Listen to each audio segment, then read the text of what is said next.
জামাই বাবাজি, তুমি কেন ঘর মুছছো? কোয়েল ও তো ভিতরে শুয়ে আছে, বাড়ির সব কাজ এখন আমি করি। মা, এসব কি হচ্ছে? বুবাই ঘর মুছছে আর তুই ঘরে শুয়ে আছিস? আরে না না মা, আমি তো সব কাজ করি। আরে বুবাই, তুমি এসব কাজ কেন করছো?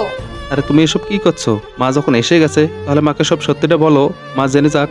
ও আগেই বলেই দিয়েছে আমি যদি ওকে কিছু বলি তাহলে ও আমার নামে কেস করে দেবে। আর এখন তো আইন মেয়েদের, ও আমার বাবা মাকেও ঘর থেকে বের করে দিয়েছে। কেন আপনারা কিছু জানেন না?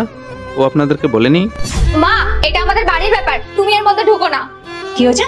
বাড়ির ব্যাপার? হ্যাঁ, তুই বাড়ির লোককে ঘর থেকে বের করে দিয়ে তুই বলছিস বাড়ির ব্যাপার?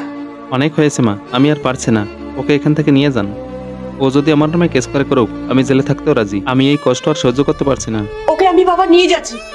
ও যতদিন না পর্যন্ত ওর নিজের ভুলটা বুঝতে পারবে ততদিন পর্যন্ত ও ওখানেই থাকবে।